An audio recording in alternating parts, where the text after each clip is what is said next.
Ladies and gentlemen, the Palace Press Officer, Undersecretary Claire Castro.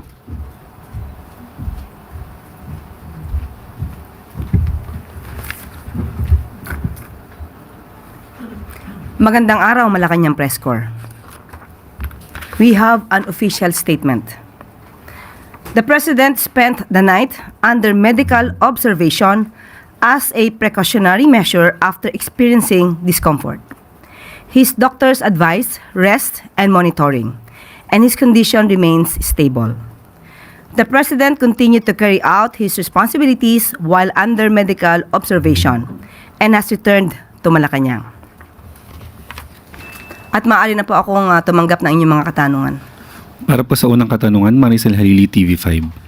Magandang umaga po, Yusek. Ma'am, before I proceed to my original question, just to follow up on the President's health, may we know what particular discomfort did the President experience last night? Hindi po sa atin na nabanggit kung ano ang particular na discomfort na kanyang naranasan. But ang maimportante po rito at dapat natin maipaalam sa ating mga kababayan na siya po ngayon ay muling nagtatrabaho at nasa Malacanang. Siya po ay nasa maayos na kalagayan at mamayang hapon po ay magkakaroon pa po siya ng 2 pribadong meeting. Okay, so does it mean that makikita rin siya ng public in the next few days, or should we expect the President to take it easy and stay in Malacanang for a while? Sa ngayon po ay may pribado mga meetings po, so makikipag-ugnayan na po siya sa ibang mga opisyal. At tingnan po natin kung bukas po, dahil meron po siyang event, kung maa-advise siya ng doktor na okay naman po siya, malamang po ay makikita rin agad natin ang Pangulo. Related question, please. If I may, please. Ivan Mayrina, GMA7. Yusek, have you personally seen the President, and can you tell us your observations of his overall condition? Sa ngayon po, hindi ko po personal nakita ang ating Pangulo. Thank you. You may proceed po, ma'am. I'll proceed to my original question. May we have the Malacanang statement on the case filed against the Vice President, plunder and the graft cases before the Ombudsman? I understand the President was not feeling well last night, but I wonder if he mentioned anything about this. Wala po, napag-uusapan patungkol po sa anumang kaso na naisampa sa Vice Presidente. Batang Pangulo naman po natin ay naniniwala sa kakayahan ng Ombudsman at naniniwala sa katotohanan. Muli, kung sino yung dapat na managot ay dapat na managot. So kung may katotohanan ang mga akusasyon laban sa isang opisyal, dapat lamang po ito maimbestigahan. But given the President is facing complaint, and then the Vice President is also facing complaints to highest officials of the land, what does it say about our country? Muli, ang Pangulo, sabi po niya sa atin, ay handa po siyang harapin to dahil alam po niya na wala po siyang nalabag na anumang batas at hindi po siya nag-commit na anumang impeachable offense. At doon lamang po sana manatili na ang mga investors, ang mga kababayan po natin ay maniwala at magtiwala sa ating Pangulo. At lahat po tayo rito, hindi lamang po ang Pangulo, lahat po tayo ay dapat na magkaisa upang mas lalo pa natin patatagin ang ating bansa. Salamat, Yusek. Salamat. Sunod po na tanong, Rafi Ayeng, Daily Tribune. Good morning, Yusek, sorry. During the Senate Blue Ribbon Committee hearing this week na nag-appear yung witness na sina Maria and Joy said that their boss property in Tamarind Street, Forbes Park, was allegedly bought by former House Speaker Martin Romualdez. In a video dated November 24, 2025, Saldico claimed that Romualdez instructed him to deliver cash to 30 Tamarind Road. He described it as a drop-off point near the President's residence. The question is, does the President own a property near that area? And what is the reaction of the palace since the statement of Maria and Joy seemingly corroborates what Saldico revealed? And will these allegations eventually leads again to the President? Kung ano man po ang kanilang mga nasabi, mas maganda po na sila ay magkaroon ng ebidensya para mapatunayan po ito. At patungkol po naman sa binabanggit nila kay House Speaker po. House Speaker Romualdez. Former. Hayaan po natin na si Speaker Romualdez po or former Speaker Romualdez po ang siyang tumugon po dyan. Are you privy, ma'am, that the President has property in Forbes Park? Sa ngayon po ay wala po na ibibigay sa ating impormasyon patungkol po dyan. Okay, ma'am. And second question is, reaction na rin po sa ipafile or pinail na second impeachment complaint against President today by Bagong Alyansang Makabayan. Again po, Yung second impeachment complaint po na ipafile or final na ng Bagong Alyansang Makabayan o Bayan, sponsored by the Makabayan Bloc. so hintayin po na lang natin kung ano po nilalaman dyan. Hindi po tayo makakatugon sa ngayon kung wala po tayong detalye kung anong kanilang kinocomplain. Thank you. Salamat po. Sunod na katanungan, AC Romero, Philippine Star. Yusek, may mga ulat na si resigned lawmaker Zaldico is seeking a dialogue sa pamamagitan ng mga intermediary na pare hinggil sa kanyang kinahaharap ngayon. Is the government open to a dialogue with someone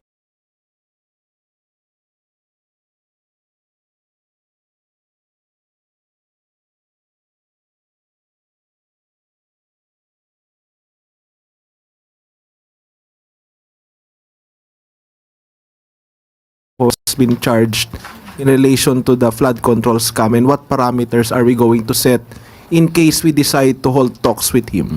Sa ating pagkakarinig, siya po ay nais makipag-ugnayan sa ombudsman. At ang sabi naman din po, even before ng ombudsman, na ang lahat ng proteksyon na kailangan niya ay ibibigay. At kung ito po ay makakatulong para malaman natin ang katotohanan, ang gobyerno po, ang pamahalaan ay open po para malaman kung ano ang kanyang sasabihin. Pero ano po yung mga limits o parameters na sa tingin ninyo dapat in place kapag natuloy man yung usapang ganun? Nasa kamay na po yan ng ombudsman kung sila po ay magkikita. Depende na po yan na basta po ang naislaman ng Pangulo ay lumabas ng katotohanan at kung sino man ang maaaring responsable sa mga maanumalyang flood control projects ay sila maimbestigahan at managot. Pero on the part of the administration, kasi yung ombudsman is hiwalay po sa bureaucracy natin, no? So sa part ng government, sa admin, open ba kayo sa similar na discussions with former representative ko? Wala pa po naman siyang binibigyan na suggestion na siya ay makikipag-usap sa Pangulo o sa administrasyon. Hintayin po muna natin kung ano yung kanyang itutugon. Salamat po. Salamat po. Tuesday New, DZBB. Good morning, ma'am. Nasagot nyo na yung unang tanong ko kung nasaan si Presidente. Follow up na lang po, mayroon ba kaming dapat ipag-alala sa lagay ng kalusugan ngayon ng Pangulo? Wala po. Kailangan lang din po namin masabi sa inyo kung ano po yung naranasan ng Pangulo kagabi dahil kahit no madaling araw po ay nitatrabaho po ang Pangulo. Malamang po ang naranasan niya ay sobrang pagod sa pagtatrabaho. Pero dahil sinabi naman po ng doktor na ayos siya at maganda naman ang kanyang kalusugan, siya po ay nasa Malacanang at muli magtatrabaho maya-maya lamang po. Clarification lang po, na-ospital po ba si Presidente kagabi o dyan lang siya sa bahay nila pinuntahan ng doktor? Yan po ay hindi po nabigay sa atin ang pinakadetalye. Okay. Isa pang question, ma'am. Sabi po ni MMDA General Manager General Nicolas Torre III, hindi pa siya retired sa PNP at hindi po siya nag-file ng optional retirement. Taliwas po sa sinasabi ngayon ng NAPOLCOM. Paano po natin maire-reconcile yun ng executive, considering na yung executive po ang nagtatalaga ng mga opisyal natin sa gobyerno? Wala po bang magiging conflict doon? Opo. Nakausap po mismo natin si General Torre at malamang po ay nagkaroon lang ng konting misunderstanding pero muli, the President appointed General Torre as the General Manager of MMDA. He took his office. He is now actively performing his job as the General Manager of MMDA. And for his optional retirement, he will receive full benefits and emoluments as a 4-star general. So, ibig sabihin po ba nito ay maililipat na o willing na siya na ilipat yung 4-star rank niya kay General Jose Melencio Nartates? Yan po ang sinabi natin sa kanya. Pumayag naman, ma'am. Okay na sa kanya yon, accepted na niya. Accepted po niya yun. Dahil po tinanggap niya po ang posisyon na ito, alam niya naman po kung ano po ang maaaring mangyari at muli, ang mangyayari lamang po, siya po ay tatanggap ng benepisyo, full benefits, at lahat ng emoluments as a 4-star general. Okay, so wala na tayong magiging problema doon? Wala na po. Okay, salamat po, ma'am. Salamat po. Tina Maralit, The Manila Times. Hi ma'am, follow up lang po dun sa tanong. Sinabi po kasi ni General Torre na plano niyang makausap si Presidente at ang NAPOLCOM regarding sa issue, pero nabanggit niyo nga po na nakausap niyo pa personal, so hindi na po mangyayari ang pinaplanong meeting. Hindi na po, naayos na po kasi kung meron mang misunderstanding na nagkapaliwanagan na po. So ma'am, isa pa po, do you think there's a need to revisit the PNP law para po hindi na maulit ang ganitong scenario in the future?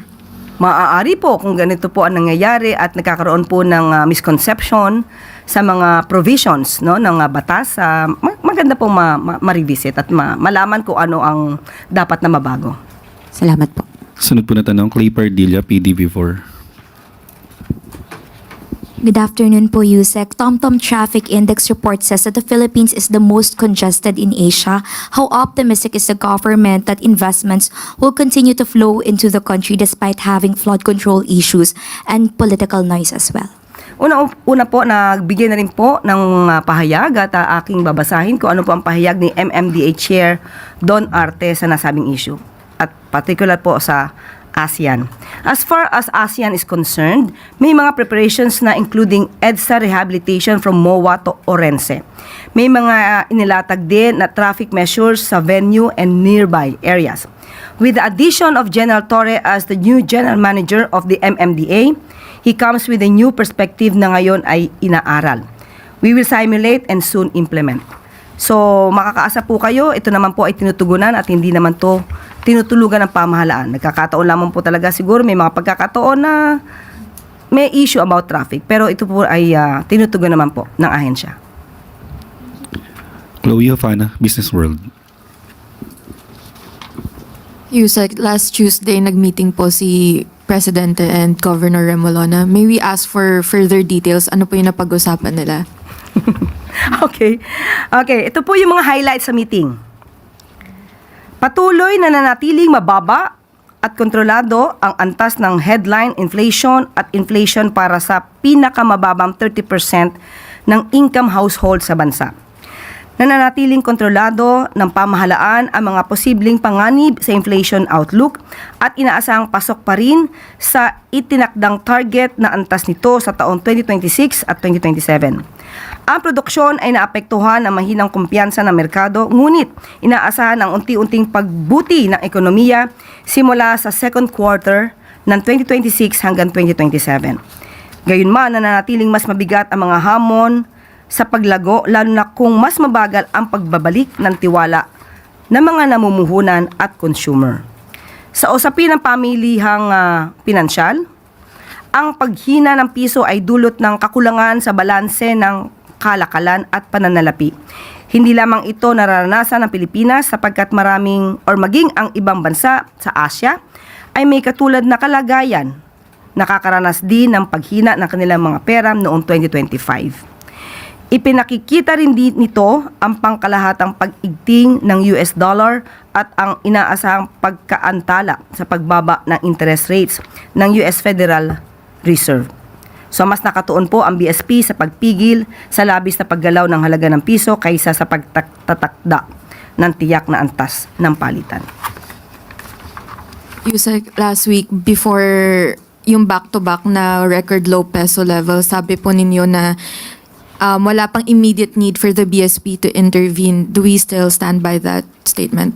Sa ngayon po, yan pa rin po ang napag-usapan at muli magre-report naman sila sa Pangulo kung kinakailangan na po talaga ng intervention. And last question po, ano po yung possible na trigger para mag-intervene ang BSP? Hihintayin po ba natin ang 60 peso per US dollar na exchange rate?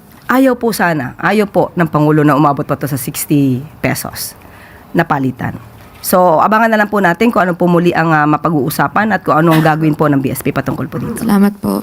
Sunod po na tanong, Ivy Reyes, Bilyonaryo. Yusek, before my main question po, banggitin ko lang po yung articles of impeachment ng Bayan kanina. Institutionalizing systemic corruption and patronage by adopting the BBM parametric formula. The President betrayed the public trust by institutionalizing and entrenching a pork barrel system. Your comment po. Again, BBM parametric formula and then? The President betrayed the public trust by institutionalizing and entrenching a pork barrel system. Okay, unang-una, ito rin naman po yata ang naging issue patungkol pa rin po sa GAA, patungkol pa rin po sa pagbibigay ng ayuda. Unang-una, nasaan po ba yung sinasabi nating BBM parametric formula? They have to prove that. Okay? Pangalawa po, yung sinasabi yung pork barrel. Mapapatunayan po natin sa mga ginawa ng Pangulo na pinag-ingatan, ulitin po natin, pinag-ingatan po ng Pangulo ang budget. Marami pong na-veto at ang binigyan niyang utos noon sa DBM ay magkaroon ng conditional implementation. Marami po ang mga nasaktan dahil hindi na ibigay ang kanilang mga budget na hinihiling dahil pinag-ingatan po at meron po tayong tinatawag na for later release. At yung mga for later release na yon, karamihan po doon ay hindi na-release dahil kulang po sila sa mga requirements. So, kung ganito lamang po ang kanilang mga magiging akusasyon, muli, malakas po ang loob ng ating Pangulo na wala po siyang nalabag na anumang batas at hindi po siya gumawa ng anumang impeachable offense. Yusek, whistleblower Dondon Patidongan alleged that Atong Ang is getting help from foreign officials or foreign friends, and even detailed how Ang used to transport allies through fake passports. There's also rough info from DILG that he may be in Cambodia. How confident is the government that Mr. Ang will be held to account considering his supposed influence even in other countries? Unang-una po dito pa lamang sa atin sa Pilipinas, sa panahon po ni Pangulong Marcos Jr., hindi po nakaligtas itong issue tungkol sa missing sabongeros. Pinatutukan po yan at nung panahon po ni DOJ Secretary Boyeng Rimulya, hindi po ito pinakawalan. So kung ito po nangyayari ngayon, na isang malaking tao ay nasasangkot sa ganitong klaseng karumal-dumal na krimen, hindi po pababayaan ng gobyerno na hindi managot ang mga taong dapat na managot sa hustisya. Sunod po na tanong, Gilbert Perdes, DWIZ. Magandang tanghali po, Yusek. May mga naglabasan po mga video ng Russian vlogger habang nasa custody po siya ng mga Philippine authorities po na nakapag-vlog pa ho siya at lumulutang po na parang nagkaroon po ng special treatment sa kanya. Ito ho ba ipaimbestigahan ho ng Malacanang at pagpapaliwanagin niyo ho ba yung DILG or PJMP dito po sa issue na to? Nakausap po natin mismo ang spokesperson ng Bureau of Immigration at ito'y na-detain. Si Russian vlogger ay na-detain sa Bureau of Immigration Detention Facility. At ang mga nauna daw yatang mga video ay no early time ng kanyang pagkaka-arrest. So because of that, marami na po tatlo po natanggal ng immigration official because of that. At marami po na-confiscate na mga cellphones. Pero kung meron pa pong iba na maaaring masabi natin na nagkakaroon ng kakulangan, paiimbestigahan pa po ito at kailangan matanggal ang dapat na matanggal sa posisyon kung mayroon pang aabuso. Thanks. Sunod po na tanong, Ana Bajo, GMA News Online. Morning, ma'am. Ma'am, may we know what was tackled during the meeting with ES Recto 2 days ago? Nagkaroon po ng meeting tungkol sa anti-dynasty bill. Pinag-usapan po doon yung mga maaaring lamanin o ma-propose na provisions para sa anti-dynasty bill dahil ito po ay isa sa mga priority bills ng ating Pangulo. Ang mga napag-usapan ay yung tungkol sa mga levels of ban, yung mga degree of familial relationship, types of relationship considered, consanguinity, affinity, mga positions covered, local ba, national or both, at kung ang scope of timing or timing of prohibition, simultaneous or successive. So ito po ay inaaral pa po at kung magkakaroon po ng magandang balangkas patungkol dito ay maaari po itong isuggest para po sa anti-dynasty bill. Pero ma'am, meron po ba tayong information kung merong sariling recommendation si Presidente na gusto niyang maipasama dun sa mga provisions ng bill? Oo, kaya nga po nagkaroon ng meeting. Ito po yung pinag-usapan para po mas maging maganda yung provisions na maaaring mailagay sa batas. Kailan po kaya matatapos, ma'am? May timeline po ba tayo with this bill? Ibibigay ko po sa inyo yung update. Ka-meeting pa lang po eh. Thank you, ma'am. Para po sa huling katanungan, AC Romero, Philippine Star. Yusek, just a follow-up on the peso. Nabanggit nyo the President does not want the exchange rate to reach the 60 peso threshold. Bakit po? Hindi, sa tingin po ng Pangulo, hindi po magiging maganda na tumaas pa ang palitan na hindi pa pabor sa peso. Because what sectors yung kanyang concern about? Wala po na, buong Pilipinas po, para sa ekonomiya ng Pilipinas. Ano ba yung nakitang na impact if it rises further sa rate na yun? Kapag tumaas po kasi na 60 pesos, bumaba yung value ng peso, definitely, mag-i-increase yung debt natin because yung palitan po, tataas po yun. So yun po yung naging Isa po concern yun. ng Pangulo. Okay. Apa. Salamat. Follow-up question, Ivan Mayrina, GMA7. Yusek, yung tungkol po sa inihaing o yahain sana pero mukhang hindi po tinanggap ng House Secretary General yung sa inendorso ng Makabayan Black na impeachment complaint. May dalawa pa hong article dinabanggit ni Ivy. Ito ho yung abuse of discretionary power over unprogrammed appropriations. At yung article 3, direct personal involvement in kickback schemes. Hindi ho tulad doon sa naunang complaint, focus po ang reklamo ng grupong bayan sa katiwalian, lalo na sa tungkol sa budget at sa paggamit nitong mga unprogrammed appropriations. Will the palace maintain its former position na wala hong basihan itong impeachment complaint? Unang-una po kasi pag sinabi nilang abusive, kailangan talaga i-prove to. Kung wala naman po sila mailalagay na anumang pruweba sa kanilang complaint, naggagawa lamang po sila ng kwento, naghahabi ng istorya. At po sinabi yung kickbacks, kailangan po pa rin patunayan ito. Hindi po pwedeng nasa guni-guni ng isipan ng tao. So, mahihirapan po sila talagang i-prove to dahil wala naman po talagang ginawa na violation ang ating Pangulo. Last follow-up lang po, Yusek. Rafael Yang, Daily Tribune. With regards to impeachment na lang po, ma'am. Sabi ni Senator Amy Marcos, scripted na naman daw po. At parang scripted daw dahil yung unang complaint, yun nga, balik tayo dun sa lawyer din ni First Lady. And then, ito rin susunod na, scripted din po. What's the, Bakit, sorry po, bakit naging scripted yung pangalawa? Bale, yun rin po yata ang iniisip ng minority ng Senate. Wala naman po kasi talaga silang maituturo na naging kamalian ng Pangulo. Yan lamang din po ang lagi nilang sasabihin tungkol sa pagpirma ng GAA, tungkol sa di umanong kickbacks na wala namang mga ebidensya. Unang-una po, pinaliwanag na po natin to na hindi po naging lawyer ni First Lady Liza Marcos itong si Atty. Andre De Jesus. At sa ating pagkakaalam, ito din po ay kanyang dininay na meron silang ugnayan ng First Lady. At siya po mismo ang umamin na siya po ay naging lawyer ng PDP Laban Duterte Group. Inamin po niya yan. At ang nais po niya noon ay ma-legitimize ang grupo ng PDP Laban Duterte Group. So, muli, wala po siyang kaugnayan sa unang ginang. Balik na lang po dun sa sa inflation naman po. Ma'am, tuloy-tuloy pa rin ang pagtaas. Mataas pa rin ang presyo ng mga karne, isda at gulay sa palengke.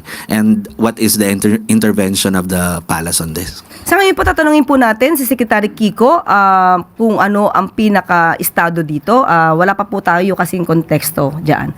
But makaasa po kayo na makikipag-ugnayan po tayo kay Secretary Kiko patungkol po dyan.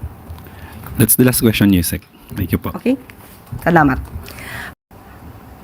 At dito na po nagtatapos ang ating press briefing. Magandang araw para sa bagong Pilipinas.